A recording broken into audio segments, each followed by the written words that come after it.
বিসমিল্লাহির রহমানির রহিম। প্রিয় ফেসবুক বন্ধুরা, আমাদের দেশে বর্তমানে ধানের যে সমস্যাটা, এই যে আপনারা যে সমস্যাটা দেখতে পাচ্ছেন, এই আওয়ারের যে ক্ষেতগুলো রয়েছে প্রতিটা ক্ষেতে একই সমস্যা।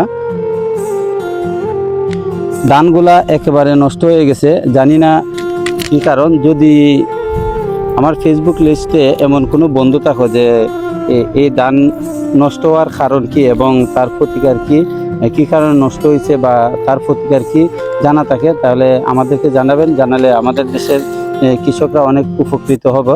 এই যে ধানগুলা আপনারা যে আওয়ারটা দেখতে পাচ্ছেন, এই পুরা আওয়ারের ধানই এইভাবে নষ্ট হয়ে গেছে, পুরো জমিনটাই নষ্ট হয়ে গেছে। এমন কোনো ক্ষেত নাই যে এভাবে নষ্ট হয়েছে না। অনেক কষ্ট লাগে, এগুলো আমাদের রিজিক, আমরা খাওয়ার লেগে অনেক কষ্ট করে ধানগুলো ফলাইছে, কিন্তু ধানের যে বর্তমানে যে কন্ডিশন দেখলে অনেক কষ্ট লাগে। যদি আপনাদের কারো তার প্রতিকার বা জানা থাকে তাহলে আমাদেরকে বলবেন। আসসালামু আলাইকুম।